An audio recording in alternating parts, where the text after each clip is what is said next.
Welcome to Energy Stew. This is Peter Roth, your host. And I'd like to ask you, had any big dreams lately? Maybe a lot of dreams, but what are the big ones? What are dreams worth that can save our lives? Maybe we can all be helped by our dreams in ways that some of us haven't even imagined. So to get more serious about these big dreams, we're going to talk to the author of a book called Dreams That Can Save Your Life. That's fantastic. And she's the co-author with Larry Burk, and her name is Kathleen O'Keefe-Kanavos. And is Kat a good, or is it Kathy? Kat. All my friends call me Kat. Oh, Yes. I hope to be your friend. Good, thank you. And your life was saved by a dream, and that's one of the reasons you're so involved in this, right? Yes, yes.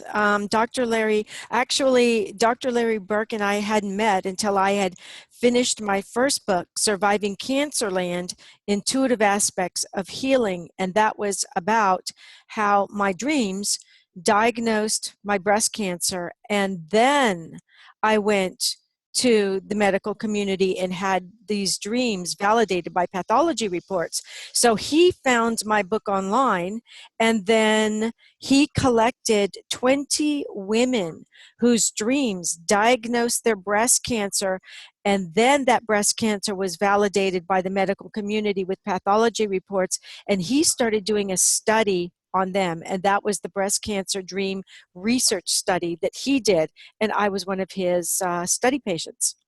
And since then, I'm sure that a lot of other women with precognitive dreams have stepped forward. Oh, yes.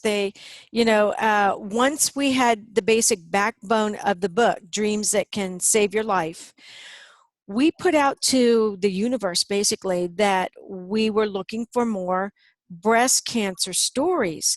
And then, Larry said, well, I asked Larry, what are you going to do with all of this information that you've got? You've written it up in medical journals, but how are we going to get this information out to the populace? And he said, well, I don't know. Do you have an idea? And I said, yeah, let's write a book. So long story short, we wrote a book, and our agent sent out the book proposal. We got into a bidding war, and within a month we had a signed contract that was great. 4 months later, we had to send in the manuscript, and 5 months later the book was on the market in Wow. Barnes and Noble and everywhere. I So think that's because it's so needed. yes, I agree. It is so needed. And then the universe just started sending us people. Some of them, are men, and they did not have breast cancer, but we had a lot of breast cancers.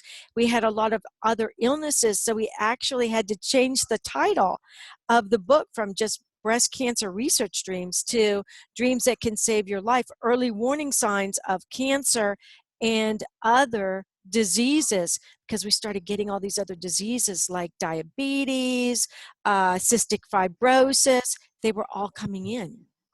Okay, this is wonderful to know that our dreams can really support us this way.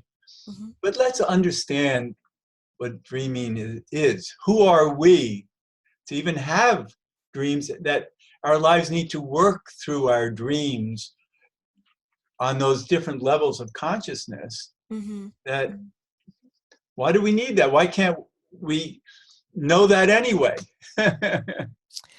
I think our dreams are sacred doorways to the divine. I really believe that. And our dreams are the way we can connect with the information on the other side, that information that we knew before we were born and then went through that forgetting. Because if we didn't forget, Peter, I really think we'd all be jumping off of bridges to get back sooner. I mean, it's hard. The earth plane is hard. This is a very difficult place to be, to exist. And so we're all born with dreams. It's an innate gift. And we are taught that dreams aren't really important because you can't see, feel, and touch them. So they're not really important, and they're just like a playground for our mind at night. And that's true. That is true. But there are certain dreams, precognitive dreams, diagnostic dreams, lucid dreams, that can be a call to action when we have a problem or a crisis going on in our life. And it's those dreams that make the difference. And I think what you said is really profound, that we do need that veil that allows us to simplify our lives so we're not inundated by the past and the struggles of other lifetimes or whatever. And who are we in that consciousness, that multi-dimensional consciousness, to have the kinds of dreams we have that break through that veil. Mm-hmm. And the fact that it's quite magical that we've been created somehow in some form that allows us to have it both ways. Mm-hmm. I agree. And our dreams are the way I call it our ET, our eternal teacher, that part of us that has been with us from one lifetime to another. That ET, inner ET, it's the way our inner ET phones home through dreams. They phone to the other side and say, look, we've got a crisis going on here. We need information. And a lot of times what happens when we are in crisis is our loved ones, our deceased loved ones, get permission to come back from the other side in our dreams and give us information. And I call that area where we go from our dream that we're having into another level or another depth of dream or another realm of dream. I call that the room between realms, and our deceased loved ones come into there and share information that can save our lives. And those are the big dreams. Those are the big dreams, the ones you can't forget. They keep happening over and over and over again. It's like Groundhog Day in the dream world. You can't forget those dreams, and they won't allow you to forget them. You have them during the day in daydreams. You have them over and over and over again until you get the message. That's why it's recurring. You didn't get the message, so you keep getting it. But one thing is not to worry that we'll not remember the big dreams that can save our lives, because they won't hold back. They'll keep knocking us on the head and saying, remember this. Yes, exactly. And they'll give you, if you can't figure out the dream the way it's given to you the first time, your spirit guides, guardian angels, inner self, ET that I was talking about, will give you another dream with the same message, but a different way. You know, rather than using symbolism, maybe you'll have somebody come up and actually talk to you, which is what happened in many of the dreamers in this book. Somebody actually came up to them and said, you have breast cancer, or they heard just a voice as they were waking up from a dream, you have breast cancer. And that's what is so amazing. There's so many different ways we can get the same message. But that's so important to understand how the universe works by engineering ways to communicate with us that we can't even imagine that they're so clever at. Yes, and they are very clever. I think that they're so used to being ignored because as we get older, we learn not to believe in dreams, to put them in the toy box with the rest of our toys because now we're adults. But the truth of the matter is we're all, I believe, we are all born with spirit guides, guardian angels. We're their job, and they take that job very seriously. So when we're in crisis, they come into our dreams and guide us. Well, when you said now that we're adults, you really mean now that we've been programmed, conditioned to be limited. Yes, exactly. I'm glad you said that. It's exactly right. Right. And so what we really need to do is understand that what you're teaching us is not only a doorway to dreams, but a doorway to the true multidimensional nature of life. Yes, exactly. We are so much more than just body. We're mind, body, and spirit. And when we're in crisis, all three of those, id, ego, super ego, that trinity comes into play. And so we have our dreams, we have our daydreams, and we have our physical symptoms. They all work together to tell us the same thing. But what was amazing about all of these dreams, Peter, is people had these dreams way before they were symptomatic. Everybody was asymptomatic, no symptoms, and they had to go and argue with their doctors to get the tests they needed, and that That's was so different. important. Yeah, that what you're saying is something that you want to wake up people to do, is to really be a champion for themselves Mm-hmm. beyond the limitations of the medical community. Yes, and you know, it's the stories in the book are somewhat frightening in that you're reading people's nightmares, and these are nightmares that came true. But the positive point of this book is every single story except one had a happy ending. And that one story that did not have a happy ending was a woman, she was actually a doctor also, went to her doctors and said, look, you know, I'm having these dreams that I have breast cancer and I really need a second set of tests.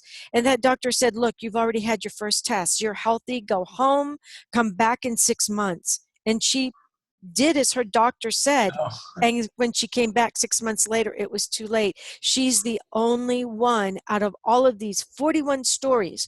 There are 41 stories in here of people who had dreams that diagnosed their illness, and they lived. They all lived. but that's something that's also very complicated, is once you find out about this and the doctor agrees that your dreams are correct, you still have to decide on the course of action, and you still have to be open to be healed. And fortunately, you know Bernie Siegel. Mm-hmm. He wrote the foreword to the book in the children's chapter. I know that, and he's been on my show a number of times, and he does work, deep work with the subconscious, using art actually Mm-hmm. to let people make drawings of their condition. And then from the drawings, he can see what hope there is for them to win or not. Because there are a lot of people who, once they're diagnosed, they just, fall off a cliff because they can't handle the diagnosis. Yeah, it frightens them so badly, and I believe me, there's nothing more frightening than having a dream that you have recurrence and know that the dream diagnosed your first cancer, so it's probably not wrong, and then having to go back and convince your doctors to do tests again. But this is what I say to people who have dreams that diagnose their illness. If you were meant to die, your dreams would not have told you about this. So Oh, I love that. if your dreams are in there telling you this, and your spirit guides are coming in and telling you this, you're not supposed to die. Go to work and get your self-diagnosis and get the treatments that you want. And you know, another thing that was really important in this book, Peter, is there was only one story where when the patient was diagnosed finally from their dreams that they had lung cancer, they're the only ones that chose not to do conventional cancer treatment, and they healed themselves. But all the other stories in this book did not go, oh, I'm going to go find Swami Wami Rama Lama Ding Dong. No, they went back to their doctors because that's what the dreams told them. Go back to your Right. doctors. You have to And they follow, worked with them. right, but you have to follow your own heart in this. I just had a call yesterday from a client from a long time ago who had brain cancer, and he had a big tumor removed from his brain, and they told him maybe he'll survive 6 more months or a year because this is a terrible kind of cancer. And everybody was sure that they were saying goodbye to him.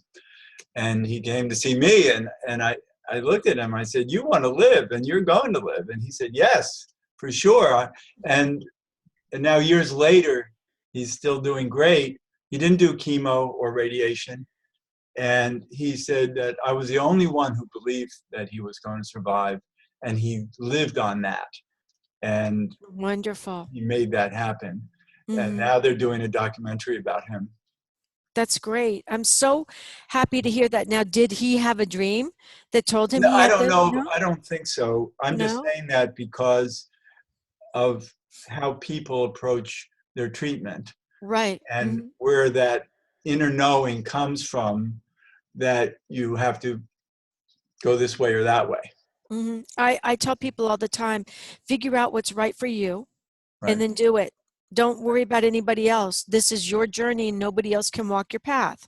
So you figure it out and you walk your path and stay on that path and be really strong about it when somebody tries to yank you off.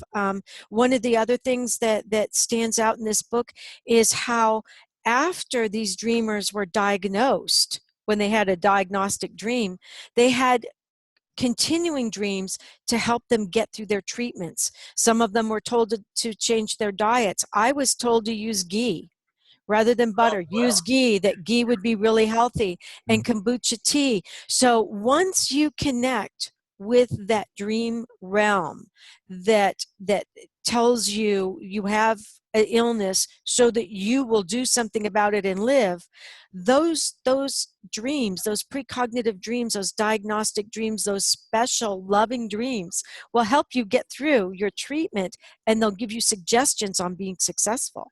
well, let me tell you where one time with me, I didn't appreciate what I was being given.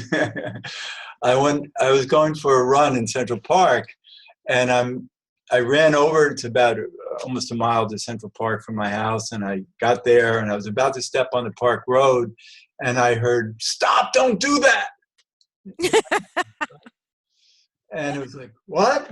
It was the first time any voice had shouted at me, and it was like, I know, but I booked out this time. I need the workout, so I'm going to go for this run. And then I stepped again, and I heard again, "Stop! Don't do that!" And I stepped back, and I said, "Well, you're really insistent, but I'm going to argue with you about it. I'm going to go for my run." And I went for my run, and 4 miles later, I came down with a stress fracture. Oh, goodness. So, it sounds to me you're a bit like me. I think my guardian angels, spirit guides in the morning have to draw straws. Okay, you're dealing with her today. Yeah, right, right. That is a great story.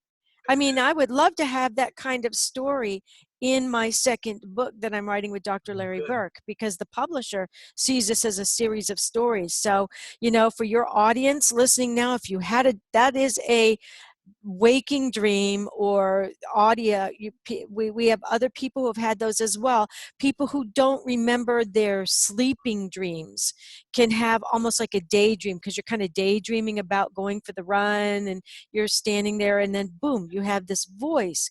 So those are the type of dreams or stories we want in the second book. So please send them to me at Right. catcan@comcast.net. Oh, good. And this voice has become more familiar, and but it doesn't always save my life or prevent a stress fracture. Sometimes it just helps me meet up with people who I'm supposed to meet in a certain place and they're not there. And this voice says, "No, you're not going here, you're going there." I'm, "Why am I going there? I'm supposed to meet these people here." And I didn't know that they were going to be there instead of here. So the voice says, "No, we're going to," and I said, "No, you're not. This is where I'm supposed to meet. I'm here." And they said, "No, you go there." And I would argue, and finally I'd go there, and my friends would be there instead of here. Yeah, it's pretty amazing when you tune into your spirit guides, guardian angels, whatever that voice Yeah. is. Makes life a whole lot easier and successful. One time years ago, when my kids were little, my younger son, I guess he was about 6, and we were up in Vermont, ready to drive home from a weekend, and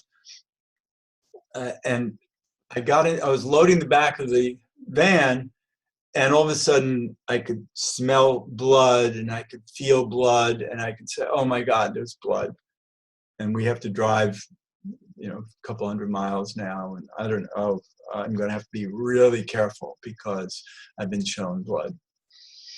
And so we were driving home, and we stopped at Mount Bromley that had this, in the summer, it had this slide down the mountain in these cement chutes. And you get into a sled and you slide down. I said, "Well, let's do that on the way home." I wasn't thinking, because I knew I had to drive extra carefully. But this was different. And so we went up to the top of the mountain, and I had a sled, and I had my son on my lap because he was too young to go on his own sled. And we're both cowboys, so we were driving the sled, riding down the mountain too fast and had an accident, and we spilled out of the trough into the woods. And oh my God, we were rolling through, the rough, and my son started screaming, ran over to him. Oh my God. And he was fine. He just had a few little scrapes. And then I looked at my arm and you could see the bone. Oh And my goodness. it wasn't broken, but it was cut clear through to the bone. And what's interesting is I was able to get back in the sled and get down the rest of the mountain without any blood coming out. As soon as I got to the base, the blood started spurting out. That's unusual. Yes, it is. And then I had to be Your guides turned to put a tourniquet on there and you just couldn't see it. Yeah. Like, oh, you did it again. And then I had to be rushed to the emergency medical. And but that was the blood. Yes. Yeah, that's another great story. I want that one too. Thank you. And it's fascinating when you start learning how much support we have in the universe. Mm-hmm. And we do. And how I live with that every day, knowing that everything is in place.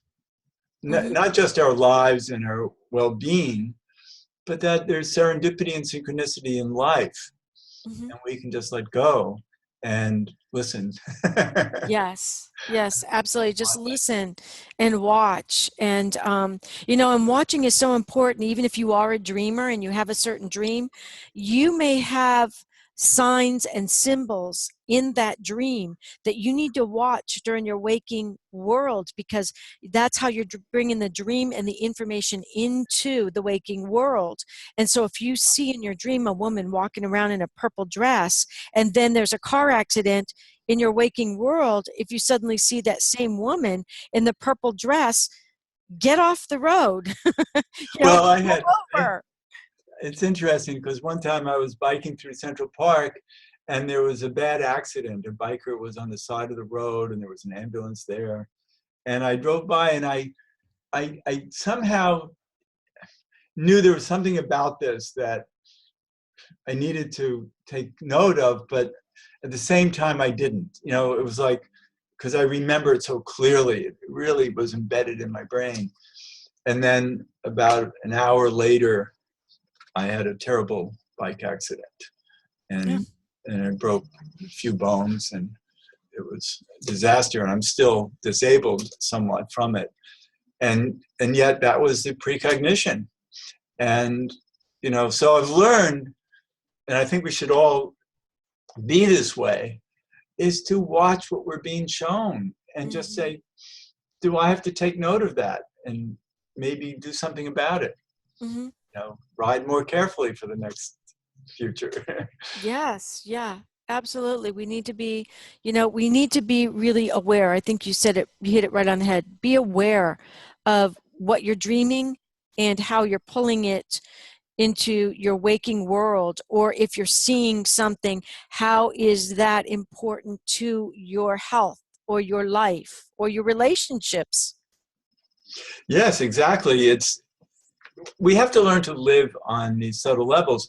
But then again, when I try to teach that to people, they say, oh, you just put a lot of pressure on me, that I have to be so much more aware of what I need to be afraid of.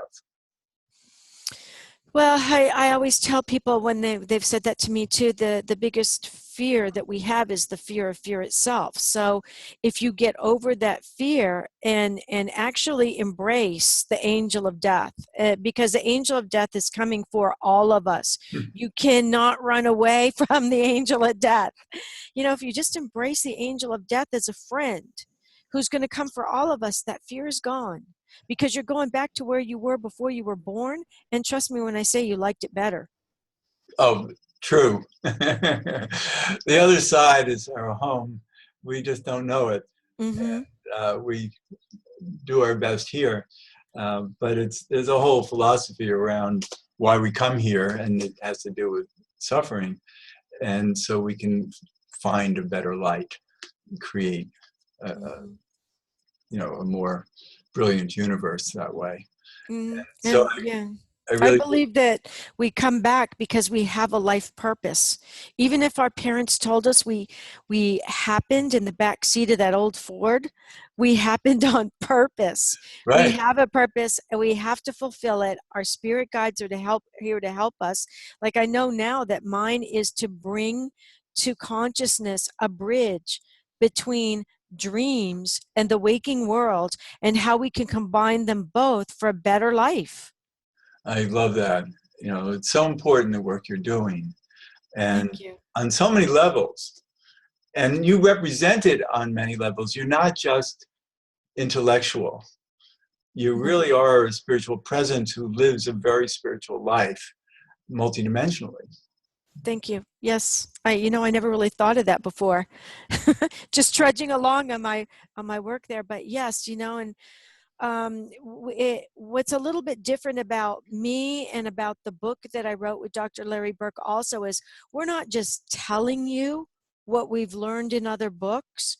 We are sharing with you true stories that are validated. And that's one of the things that was so impressive to Dr. Oz when I was on his show. He had my medical reports in his hand. He had called my doctors and he said, if I hadn't spoken with them, if I didn't have these reports in my hand, I wouldn't believe this.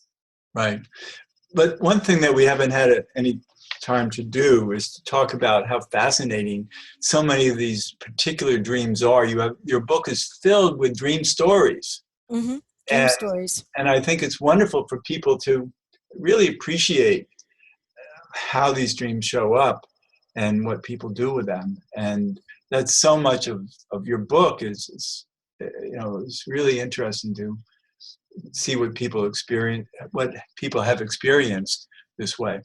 Mm-hmm. And so we are getting to the end of the show. I know it went so fast, didn't it? But one Yes, of the other things that's so fascinating, and Dr. Larry Burk and I kind of put this book together quickly is at the end of every single one of these fascinating dream stories, he comes in and gives his commentary from a medical point of view, and I come in and give my commentary or dream interpretation from the guinea pigs. yeah.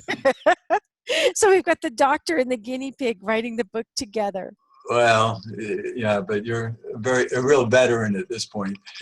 And and so the book is Dreams That Can Save Your Life, Early Warning Signs of Cancer and Other Diseases. And you are Kathleen O'Keefe-Kanavos.